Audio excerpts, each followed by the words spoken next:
yell over the cold start of this car. It's so loud. I have the valve switching capability, so if the windows are down in the garage, even with the valves closed, it's pretty freaking loud. And I don't really mind that. And this is the M3, by the way, if you couldn't tell by the steering wheel and the red interior. I just hate how it's like super buzzy and farty and annoying when you're driving off. So a lot of times I try to sit here as long as I can to before I get the thing moving. So I'm going to spend a few minutes today talking about the M3, and let me preface this conversation with saying, I really do like this car, but it's not like the GT3 where I'm like total man crushing on it, where everything about it is darn near perfect. This thing is, it's a great daily driver. It's a great car. It looks fantastic, but there's a lot of things about this car that I don't like. So I'll sort of talk you through pros and cons, and we can discuss what I like and don't like about the car as I drive around the block here. And I'll take you on the same trip that I did with the GT3 yesterday.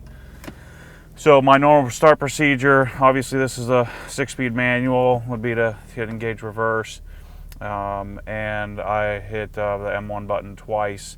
I like the settings I'd use are sport, and sport. So sport suspension, sport throttle, and sport steering. So that's my normal procedure. Put the seatbelt on, hit M1 twice. I'll talk to you about how I have a mechanism to close the valves, and then it's really the only time I have the valves closed is when I first pull out.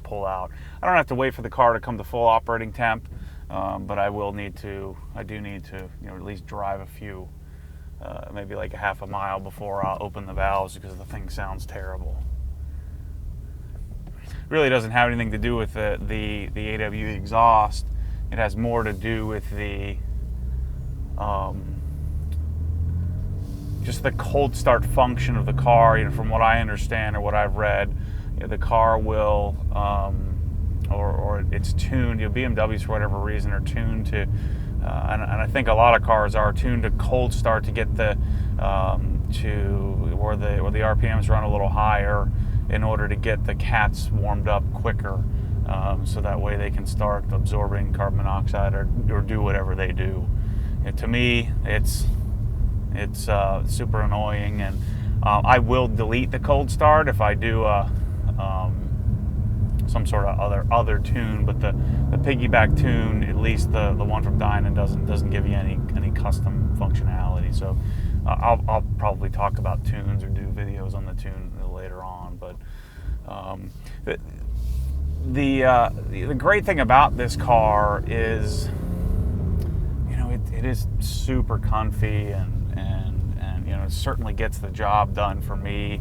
I don't think you can see this, but I've got the two baby seats in the back, and I'm able to throw stuff in the trunk, run to Home Depot, and fold the seats down and do things with a sports car that you normally can't do.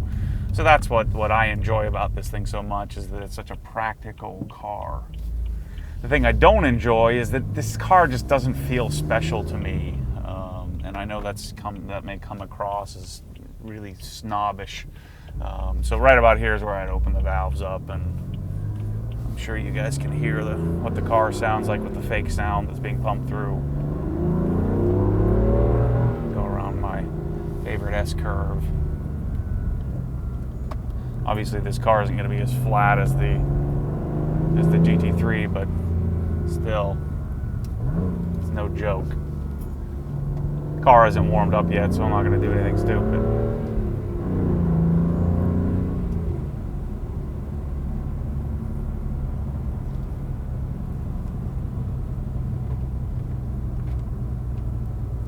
Not sure what that noise is.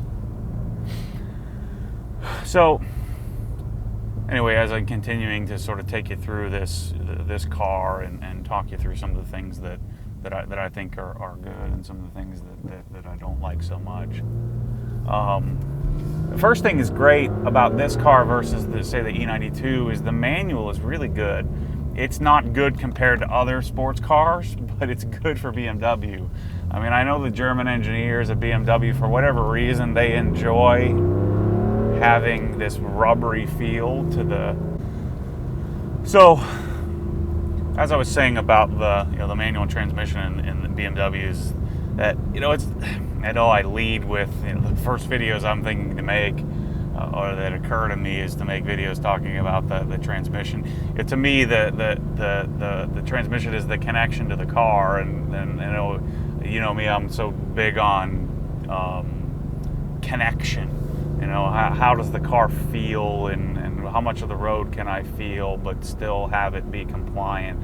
How can I, how in control am I of the car? And everybody has different levels of how much control they want. For instance, I love the auto rev match feature. A lot of people won't, but I love that option. I love what it does for me, especially because I can't heel toe to save my life. Hopefully, if I go to Skip Barber here, I'll be able to figure that out. But again, the manual transmission in this thing is so much better than it is in the E92, and a lot of it has to do with just the way the car revs. It doesn't. The gearing is much taller, longer, or whatever the heck you call it. It's not as short and quick, and you don't have that notchiness in second gear like you do in the E92. So this thing just feels more natural. It is a little bit more mechanical feeling. Nowhere near like an AP2 S2000 or AP1 S2000, AP2 with the carbon synchros. It's nowhere near as good as, say, 911 Carrera S. But it's good. It does a good job. Audi's transmissions the manual transmissions, I think, they have a better feel to them. The throws are reasonably short. Supposedly this is the similar transmission to the 1M. So I really don't have any complaints. It's certainly not great, but I don't have any complaints about what it does for me and how sort of connected I feel to the car. Certainly I would prefer it to be more mechanical feeling, but unlike the E92, you'd be first gear, let's say this was first, and you're trying to get to second, and it's all notchy, and it just, and the gearing, like you're at 80, whatever, 3, 4, 5, 600 RPMs, depending on how you had it tuned. I had mine, the rev limiter increased to 8600. I'd bounce it off the rev limiter all the time because it's just, the gear was so short and so hard to manage.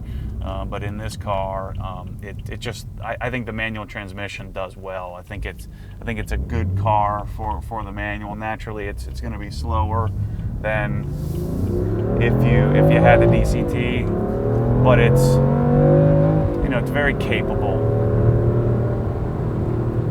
with the manual. I don't feel like, oh man, I wish I was going faster. The thing is fast enough. I already can't keep the rear wheels on the ground. So, we got manual transmission, auto rev matching, which I like. So there's the auto feature. If I'm in fourth gear and I want to downshift to third as I'm coming up to a turn, brake, auto rev match for me. It just makes life easier for a hack like me to go out and drive the car. The settings on this car. So in sort of transitioning from talking about the manual to the settings capability, I actually much prefer the GT3, where I've got two options. I got sport, I've got a stiff setting and a regular setting. The regular setting's still pretty stiff, so I really don't have a need for the sport setting.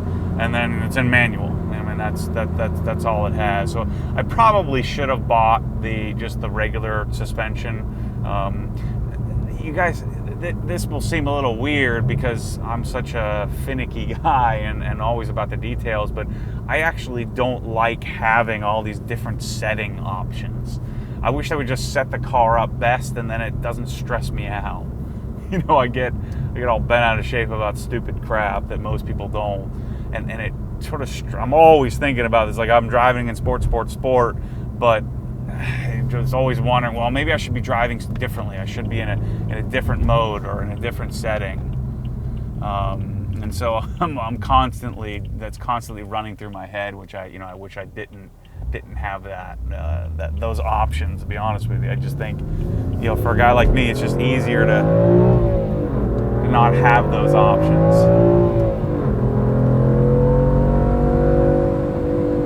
That session camera up on the roof is making a lot of noise. I hope it doesn't go flying off.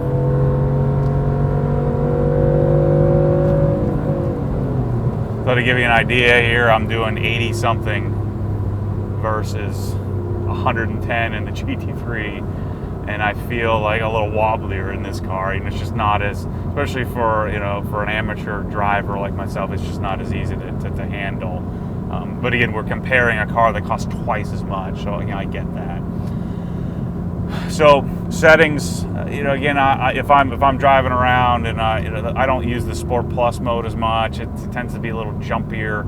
I obviously know how to. Well, should maybe not.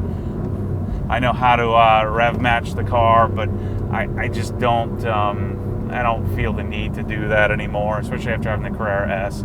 I'm okay with having the car do the auto rev matching for me. I think it's fine. The other settings, like the sport suspension, since I've lowered the car about an inch, I have a tendency to prefer the sport or comfort mode over Sport Plus, but I will dial it up to Sport Plus occasionally, and have it stiffer, like especially if I'm on it or driving more aggressively on a back road or something. I'll use Sport Plus in suspension mode. And then steering, I'm not a huge, and people always ask me how I feel about the steering. I'm not a big steering connoisseur. I'm a manual transmission connoisseur. I'm a exhaust note critic. But steering is, the steering in this car is good. I mean, I don't have any complaints. Certainly the E92 feels better to me, but steering to me, maybe it's because I'm a poser and not a big track guy. Steering to me just isn't one of those things that I'm getting worked up about. I'm not overthinking steering. So I usually ride around in sport mode. Comfort feels too light to me, and Sport Plus feels very artificially heavy. With the sort of the new digital version, electronic steering. So I don't really like the Sport Plus setting, but the comfort and sport. I just picked the middle one. Again, having all these choices gives me a headache at times, gives me a tendency to have a headache thinking about it a little too much. I do drive around in MDM mode. I haven't done the Euro coding. I need to get a cable and the software and set this thing up. I do, my normal sort of default setting is Euro MDM, which is you would turn the traction control. You have three options: off, on, or MDM. And MDM that gives you M dynamic mode gives you a little more slip. Not as much as I would like, not as much as the GT3, but it does give you the ability to change it up a little bit. Let me check this camera on the roof, make sure it's still going.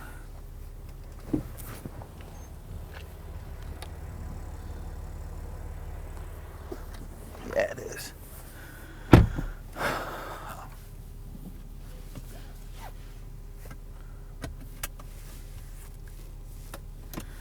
So, back to things in the car.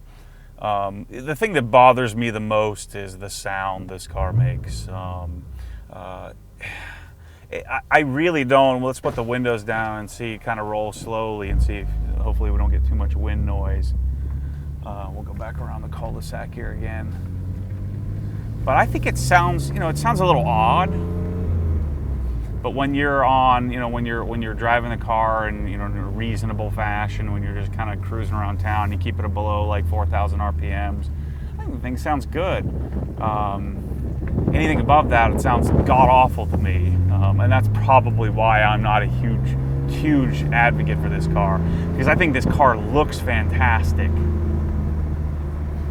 I don't know if you're going to be able to hear the turbos. I'll also do a video where I'm going to put a mic up under the hood. There's a huge audible difference between having the stock tune and a stage 1 tune. or stage 1. This is I've dined in stage 2. So when the boost is increased, you can really hear the turbos spooling up, which I think is cool. Again, I'm more of an NA type guy, but the turbos spooling up is a cool sound. I just wish it didn't have this. The fart drives me freaking crazy.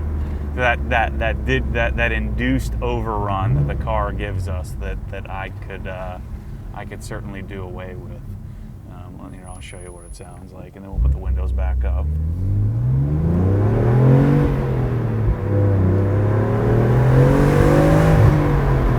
It's probably hard for you guys to hear, but you've heard it on videos if you've done anything with an M3. It's just that sort of overrun crack that you get that sounds very, very ricey to me. It just doesn't fit the character or the way the car looks. I know a lot of people like it, but I hate it more than anything. Almost to the point to where I want to just get rid of the car at times. But then all I have to do is get out and look at the thing, and I'm like, this thing looks freaking awesome. So, the look of the car, the feel of the car, the transmission, the connectivity, everything about the car is good. Not great, but good. The sound is just frustrating to me. I actually like the sound of the 335, the new M2. I think they sound great. I think that has a lot to do with a single turbo. Assuming I'm getting that right. I think the N55 has a single turbo. I might be making that up. But I was reading something about Active was talking about how the sequencing, the way that the turbos, the twin turbo on this thing, they have a tendency to sort of get out of acoustic alignment, and that's part of the reason why it sounds the way it does. I don't think it sounds terrible. Let me rephrase what I said. I just don't like the way it sounds. It just sounds very weird to me. It's very odd. The other thing that I'm not a big fan of is, I like instant throttle response, where we do have instant throttle response, but nothing like the naturally aspirated version, the naturally aspirated option, like in the E92 or the GT3 or an S2000 or some other car that I'm accustomed to. A lot of times I'm willing to give up power for again, that connectivity. Otherwise, I just go buy a GTR and just ride around at 1,000 horsepower.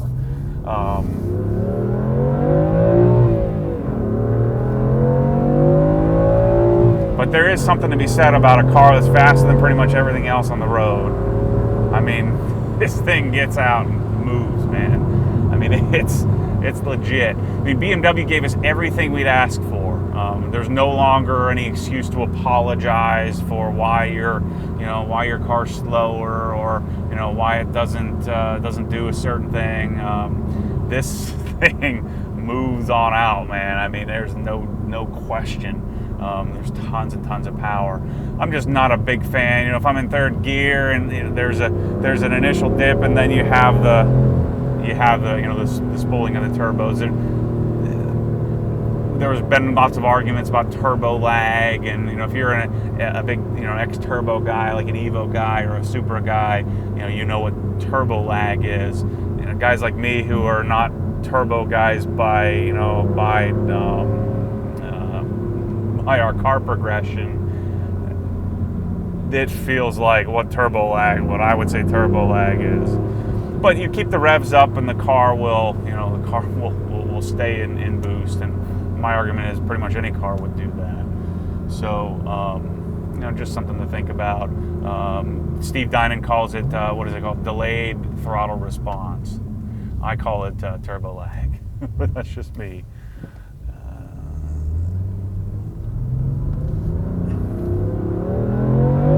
Let's do a launch in this car so that way I guess I didn't do a launch in the other car the other day, yesterday. Put the windows down, traction control off. We won't do a launch, we'll just do a burnout. How's that sound?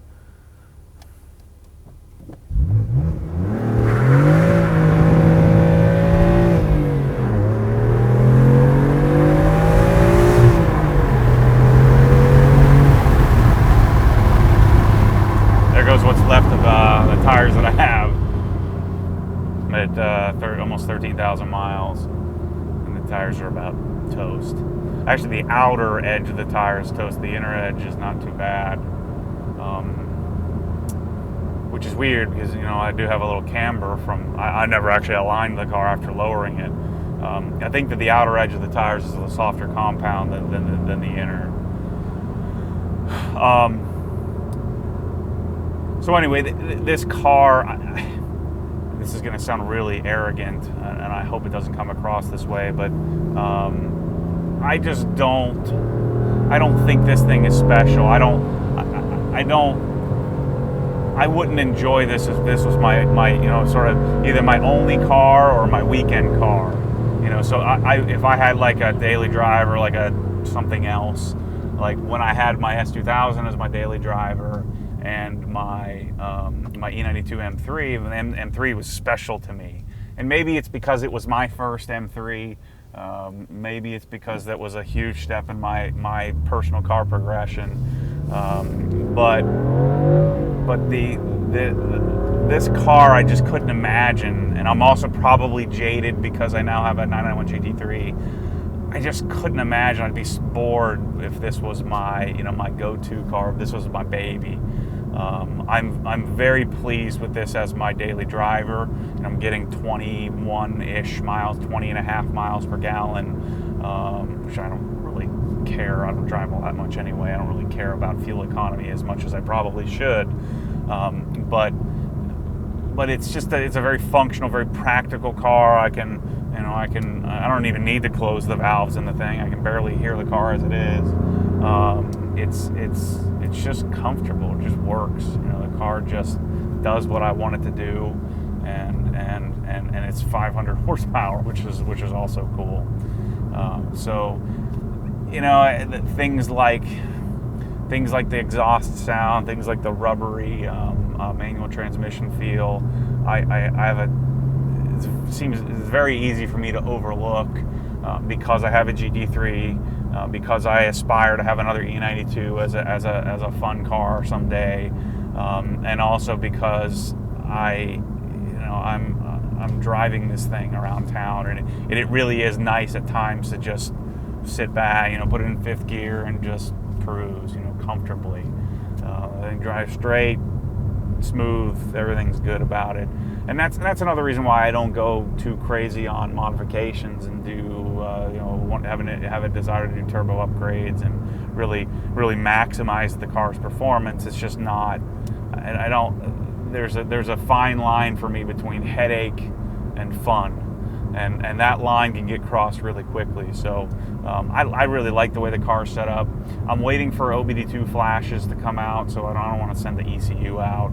The Dynatune is fine now, but when the ESS or maybe BPM Sport or Evolve or one of these companies gets their ECU tune dialed in via OBD2 flashing, then I'll jump on board with that. You know what? I could probably take you guys over. I'm right over where my new house is. I can take you guys over there and show you where that is. Maybe you can pull through. I'll drive through the driveway area. Hopefully, I keep calling it my new house. It's not my new house yet. Let's turn around here.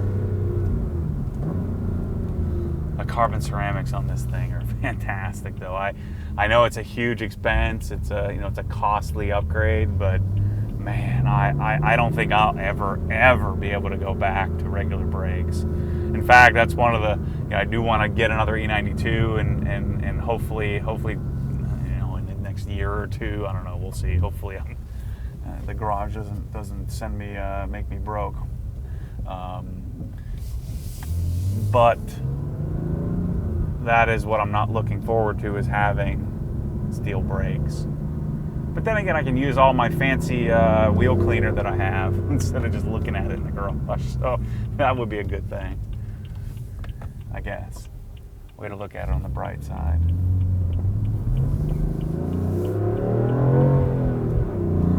It is interesting to me. I've never had a car where I'm at the limit of power and traction. So it is a little. It takes a little getting used to that this thing will break loose in second gear, sometimes third, depending on the pavement. So to feel that the thing stepping out in the rear is just a very odd feeling for me. I love it. I like it. I'm going to get less of that when I get my new wheels come in, but it is something that it takes a little getting used to, at least from my perspective.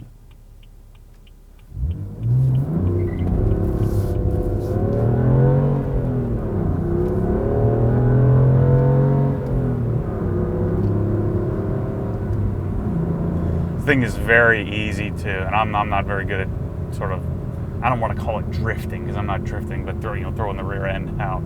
It is especially in the rain, it's really easy, very predictable, it's an easy car to control. And like my S2000, if I wasn't careful, you're coming all the way around. The GT3 is easy too as well to handle, but this car is fun to mess around with in the rain. Especially, again, it's a four-door sedan. It's a cool car to sort of drive around unassumingly. I guess it is pretty aggressive looking, so it's hard to say it's not doesn't stand out, but doesn't stand out as much as the GT3, especially being white.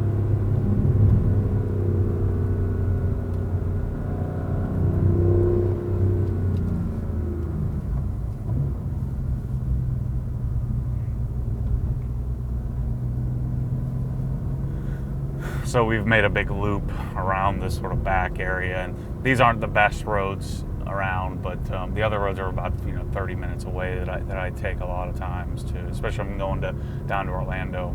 But this road here,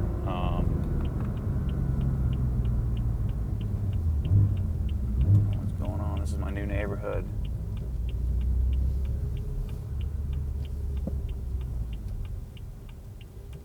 So it will be gated. This to me is what I want. It's simple. Even though there are 10 lots that are empty, it still looks completed. You don't even really need a sidewalk because we'll just be on the road or in our driveway the whole time.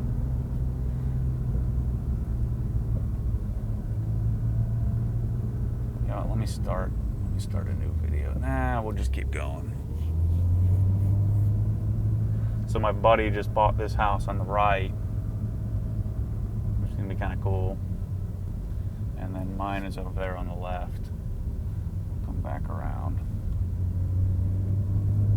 I don't know if they're home. Yeah, they're home. I won't drive in the driveway.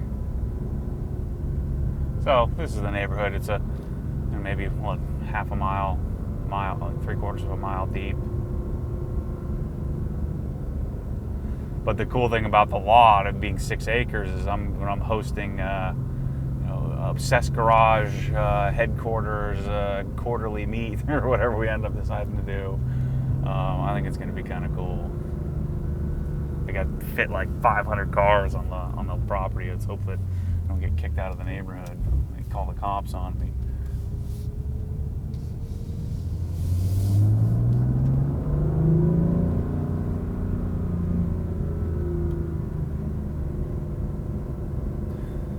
Turn the camera and angle it so you guys can see what the heck I'm talking about here.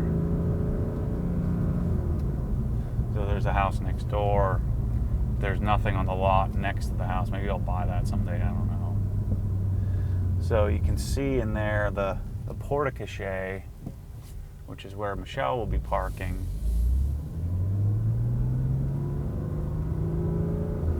Screw it, they won't care. I'll just drive in. Drive through, show you guys what the garage looks like. So you can go off to the right. Obviously I'm going to hack down a bunch of these trees, but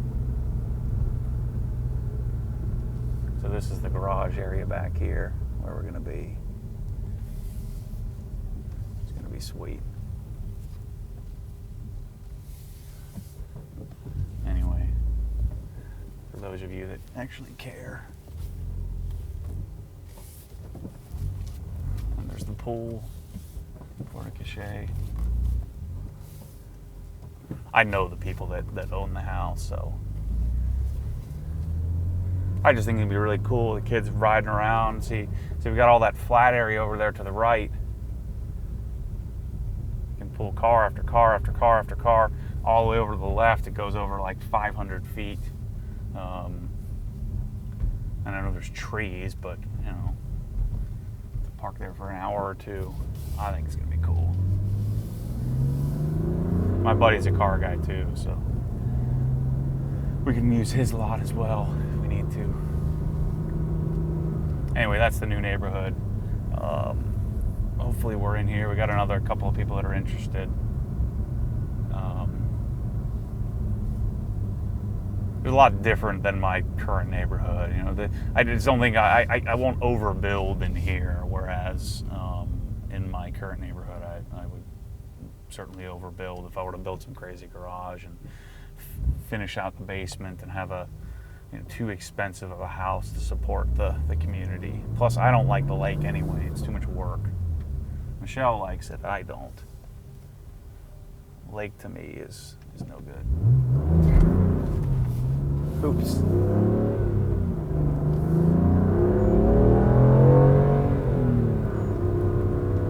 So this will be my little jaunt over toward the office every day. At least I get a couple of turns. So rather than feeling bad about the people that I live next to now around the lake, I'm gonna feel bad. These people are gonna have to hear me blasting down here all the time. So there's a really sharp 90-degree turn up here, which I'm sure I'll test out the limits of the car on at some point.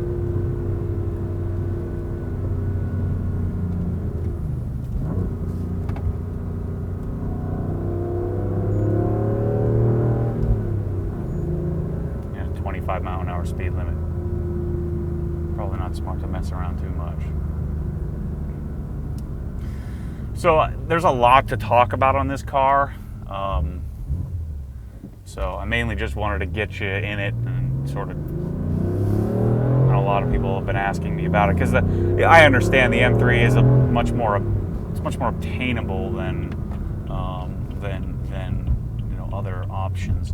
I just know if I was gonna have what I would refer to as a special car, if I wanted to have a weekend car or a second car, or this was gonna be my car. If this was the only car, I do think this is better than the E92.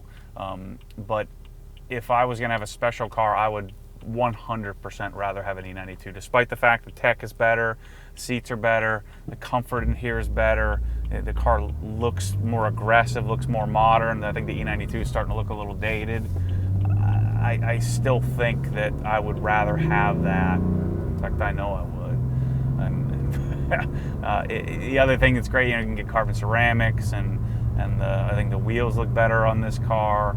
The competition package wheels are cool too on the E92, but I just think that the general package of this car is certainly better.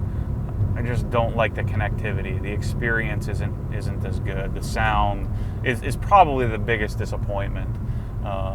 But it is a great car. It's super fast. This will, especially if you're doing modified stock, like if you're not supercharged or have a aftermarket turbocharger or something like that, then this car is bus lengths faster. The E92 is standing still in comparison, and I thought the E92 felt fast, but it's not all, to me, it's not all about speed. If it was all about speed, I'd buy a Corvette or a GTR or a CTSV or something like that. For me, it's more about the connectivity. I appreciate the speed. I appreciate the power, but I prefer to have connectivity. So we can talk more about that, as I do some more reviews. I do want to explain more, some of the features of the car. But today I just wanted to do a basic overview on what I thought, and just mainly, I probably should just shut up and let you guys listen, or rather than have you guys listen to me and have you listen to the car. You probably would have enjoyed that more. but I think generally speaking, you get the idea of what the car does and how it does it, and so now we can talk more specifics about it, about my modifications and my thought process behind those, and show them in demonstration rather than me just sitting in the garage talking at you. So we just made a big circle and just coming down to my house here. Good old rural north central Florida.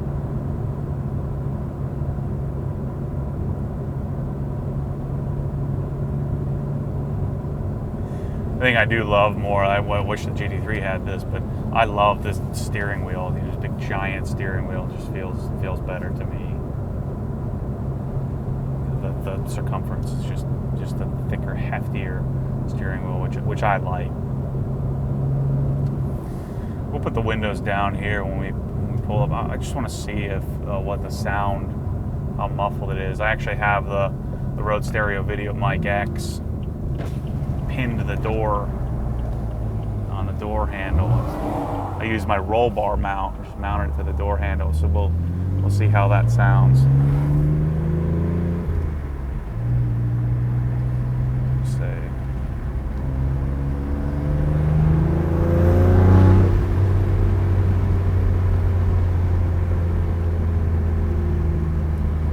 Crack. That's what I don't like.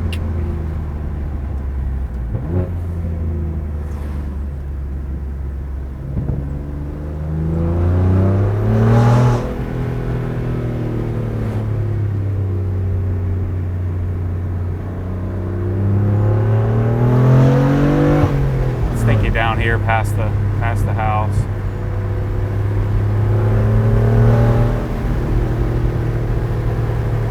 Third gear.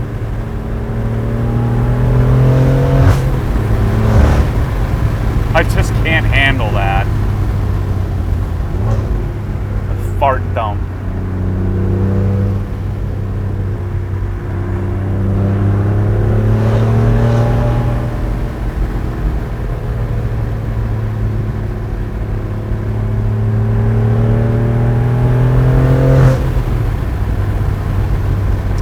Modulate the throttle to some extent to get rid of that, or to try to get rid of it, but if you're on it, you really don't have a choice. As you shift to the next gear, you're just going to get that fart dump, that smack in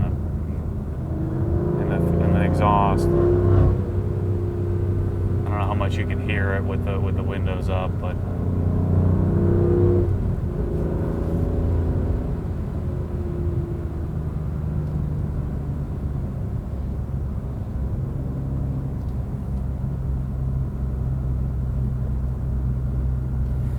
go down to my turnaround spot. This is the way I go to the office every day. So it's a kind of a cool little back road. It'll be more direct when we move into our new house. I keep calling it our house. It's gonna be our house. It's got to get mine sold.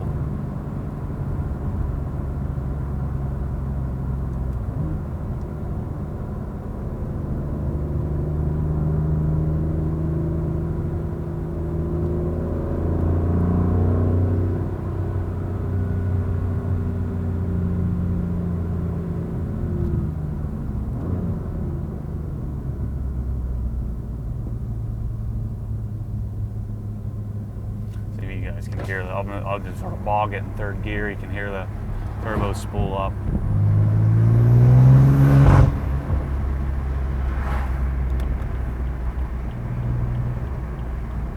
Just turning around here.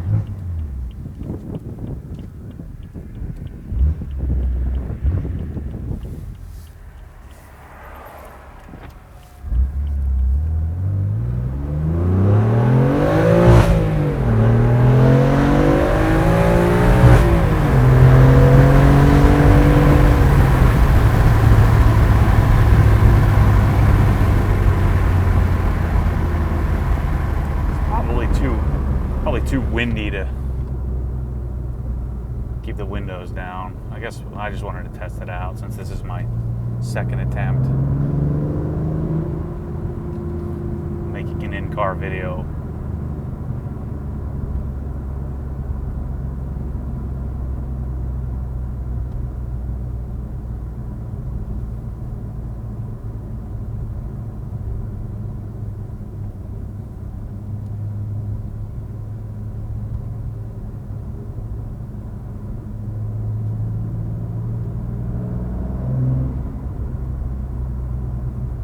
So I wish my gas mileage would go down substantially if we get rid of the overrun. Then I'd be having the turbos spool up all the time, just doing this.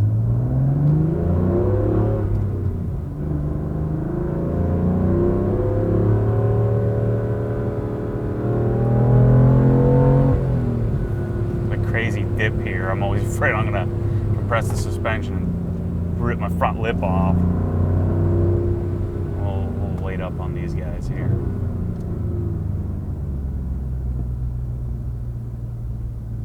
Looks like no matter how slow I go, they're going to be going too slow. I'm going to catch up to them.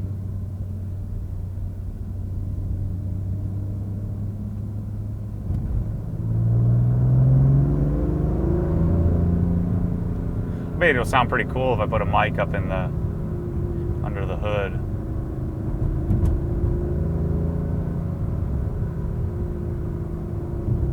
So like on this turn, I'd put it in Sport Plus suspension lock.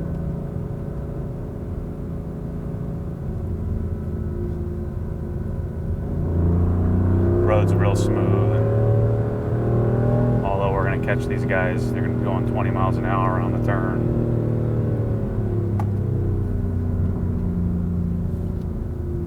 So much for fun in this world. You have fun killers everywhere.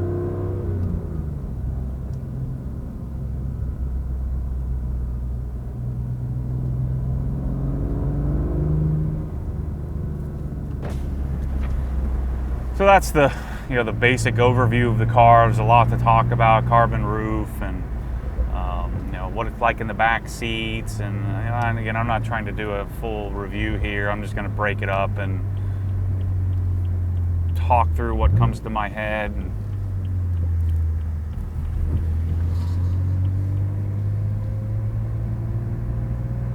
put it on video.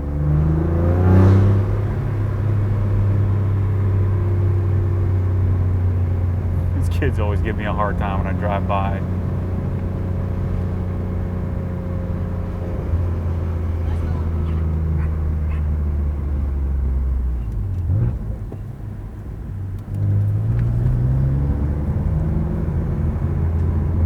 You can see a little difference in neighborhoods, but we got the lake.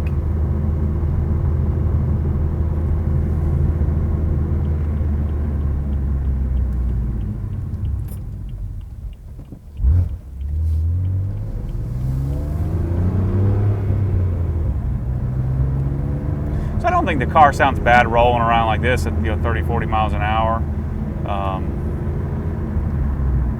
It's interesting to me. You can hear the turbo whistle.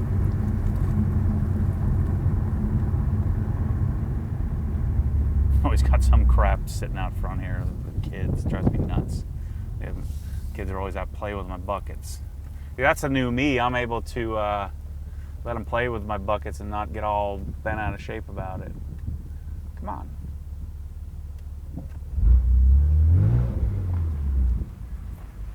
There we go.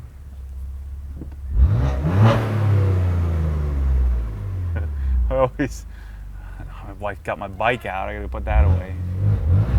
It is a constant battle keeping this thing clean. But I will not lose. Always got to do even though nobody's here, I'll do courtesy revs just for me. It's always fun.